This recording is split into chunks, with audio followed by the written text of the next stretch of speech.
முன்னாள் பிரதமர் மகாதீர் பத்து பூத்தே மிடில் ராக்ஸ் மற்றும் சவுத் லிட்ஜ் பிரச்சனைகளில் அரசு விசாரணை ஆணையத்தின் முன் சாட்சியம் அளிக்க வேண்டும் என்று உத்தரவிடப்பட்டுள்ளது.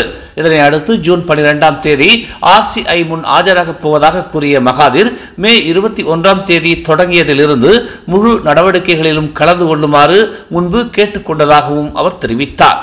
இந்த RCI வெளிப்படையாக நடத்தப்படும் என்று தாம் நம்புவதாகவும் இதனால் பொதுமக்கள் அதன் நடவடிக்கைகளை பின்பற்ற முடியும் என்றும் அவர் கூறினார்.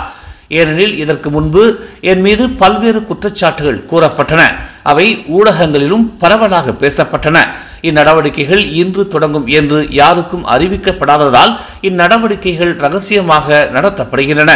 இந்நடவடிக்கைகளில் கலந்து கொள்ள எனக்கும் எனது வழக்கறிஞர்களுக்கும் அனுமதி இல்லை என்றால் நான் எப்படி என்னை விலக்கி என்னை தற்காத்துக் கொள்ளப் போகிறேன் என்று மகாதீர் கேள்வி எழுப்பினார். அண்மையில் ஒரு ஓட்டலில் மாற்றுத்திறனாளியான இ-ஹெயிலிங் ஓட்டுநர் ஒருவரை ஜொகூர் ரீஜெண்டின் போலீஸ் பாதுகாப்பு குழுவில் உள்ள அதிகாரி ஒருவர் தாக்கியது உறுதி செய்யப்பட்டால் கடும் நடவடிக்கை எடுக்கப்படும் என்று தேசிய போலீஸ் படை தலைவர் தான்ஸ்ரீ ரசாலுடின் ஹுசைன் எச்சரித்துள்ளார். இச்சம்பவத்தில் தொடர்புடைய பல அதிகாரிகள் விசாரணையில் உதவ புக்கிட்டமானுக்கு வரவழைக்கப்படுவார்கள் என்று அவர் கூறினார். முன்னதாக ஜொகூர் ஆட்சியாளர் துங்கு இஸ்மாயில் சுல்தான் இப்ராஹிம் மே 28ஆம் தேதி கோலம்பூரில் உள்ள ஒரு ஹோட்டலில் நடந்த இச்சம்பவத்தை முழுமையாக விசாரிக்குமாறு காவல்துறையை வலியுறுத்தியதோடு எந்த ஒரு சட்டவிரோத நடவடிக்கை அல்லது அச்சுறுத்தலை தாம் மன்னிக்கவில்லை என்றும் பாதிக்கப்பட்டவருக்கு நீதி வழங்கப்பட வேண்டும் என்றும் அவர் கேட்டுக்கொண்டது குறிப்பிடத்தக்கது.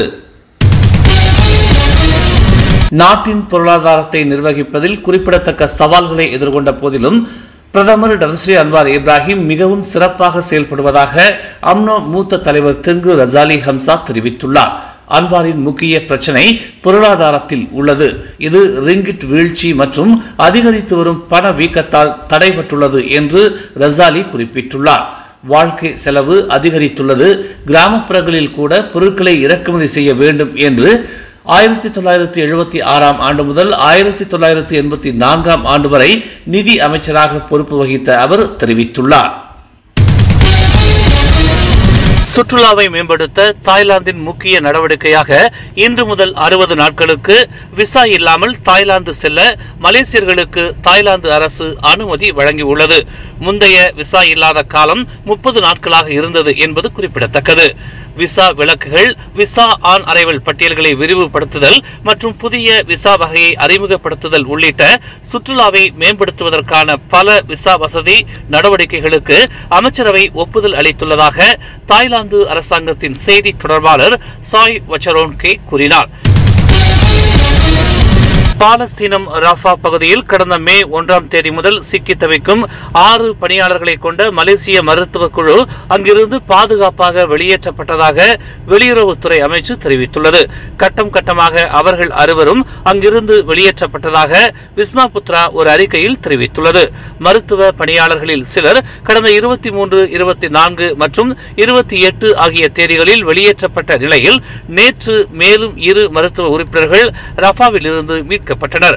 இவ்விவகாரத்தில் ஒத்துழைப்பை வழங்கிய அனைத்து நாடுகளின் பங்காளிகளுக்கும் வெளியுறவு அமைச்சு நன்றியை தெரிவித்துக் கொண்டுள்ளது.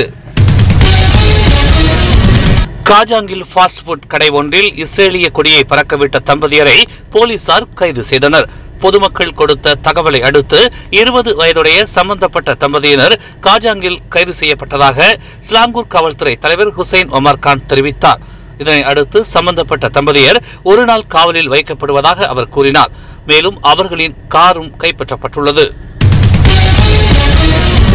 ஸ்லாங்கூர் அரசாங்கம் தனது கணவரின் நிறுவனத்தை மாநிலத்தில் பொது போக்குவரத்து சேவையை நடத்துவதற்கு நியமித்ததை விசாரிப்பதற்காக மலேசிய லஞ்ச ஊழல் தடுப்பு ஆணையமான MACC-யிடம் விட்டு விடுவதாக இளைஞர் மற்றும் விளையாட்டுத்துறை அமைச்சர் ஹன்னாயோ தெரிவித்துள்ளார். இப்பிரச்சனையில் MACC-யின் விசாரணையை தாம் வரவேற்பதாக அவர் கூறினார். இப்போது விசாரணை தொடங்கி உள்ளதால் இந்த விசாரணையில் உண்மை வெளிவருவதை தாம் பார்க்க விரும்புவதாக தமது முகநூல் பதிவில் அவர் குறிப்பிட்டுள்ளார். நடந்து கொண்டிருக்கும் விசாரணையில் குறுக்கீடு செய்வதாக கருதப்படுவதால் தாம் கருத்து தெரிவிப்பது சரியானது அல்ல என்றும் அவர் கூறினார். கடந்த ஆண்டு டிசம்பர் 6ஆம் தேதி பெட்டாலிங் ஜெயா டாமன்சாரா டமாய் இடாமானில் உள்ள தனது வீட்டில் இருந்து சுமார் 200 மீட்டர் தொலைவில் இறந்து கிடந்த 6 வயது ஆட்டிசம் நோயினால் பாதிக்கப்பட்ட சிறுவன் ஜைன் ரயான் அப்துல் மாத்தினின் பெற்றோர் அடுத்த வெள்ளிக்கிழமை வரை 7 நாட்கள் விளக்கமறியலில் வைக்கப்பட்டுள்ளனர். Petaling Jaya magistrate Azura Mohamed Saad இன்று காலை காவல்துறையின் விண்ணப்பத்தின் பேரில் காவலில் வைக்க உத்தரவை பிறப்பித்தார். 28 வயதுடைய தம்பதியர் இருவரும் நேற்று காலை புஞ்சாக் ஆலத்தில் கைது செய்யப்பட்டனர். ஸ்லாங்கூர் காவல்துறை தலைவர் ஹுசைன் ஒமார் கான் இன்று அவர்கள் கைது செய்யப்பட்டதை உறுதிப்படுத்தினார். ஜொகூர் பாரு மற்றும் இஸ்கண்டார் புத்ரி முழுவதும் மேற்கொள்ளப்பட்ட 7 சோதனைகளில் சுமார் 11.6 மில்லியன் மதிப்புள்ள பல்வேறு வகையான போதைப் பொருட்கள் கைப்பற்றப்பட்டுள்ளன. இதற்கு சிண்டிகேட் மூளையாக செயல்பட்ட நபர் உட்பட 14 பேர் கைது செய்யப்பட்டுள்ளதாக புக்கிட்டமான் போதைப் பொருள் குற்றப்புலனாய்வுத்துறை இயக்குநர் காவ் கோக்சின் தெரிவித்துள்ளார். கைது செய்யப்பட்டவர்களில் 22 முதல் 52 வயதுடைய 6 பெண்கள் உட்பட 2 மலேசியர்களும் 14 வெளிநாட்டவரும் அடங்குவர் என்று அவர் கூறினார். சிண்டிகேட்டின் மூளையாக செயல்பட்டவர் 49 வயதான வெளிநாட்டவர் என்று அவர் தெரிவித்தார். கொண்டோமினியம் மற்றும் மாடி வீடுகளை பாதுகாவலர்களுடன் வாடகைக்கு எடுத்ததாக காவ் கூறினார். கைது செய்யப்பட்டவர்கள் புதன்கிழமை வரை 7 நாட்கள் விளக்கமறியலில் வைக்கப்பட்டுள்ளனர். தமிழ் மலர் செயலி நம் சமுதாயத்தின் உரிமை குரலாய் உண்மையின் வாசமாய் மக்களுக்காக நாளும் மலர்கிறது தமிழ் மலர் நாளிதழ். சமரசம் இன்றி சத்தியத்தின் பாதையில் வெற்றி நடை போடும் தமிழ் மலரின் இன்னொரு புதிய அத்தியாயமாய் தமிழ் மலர் செயலி இப்போது அறிமுகமாகவிருக்கிறது உங்களுக்காக.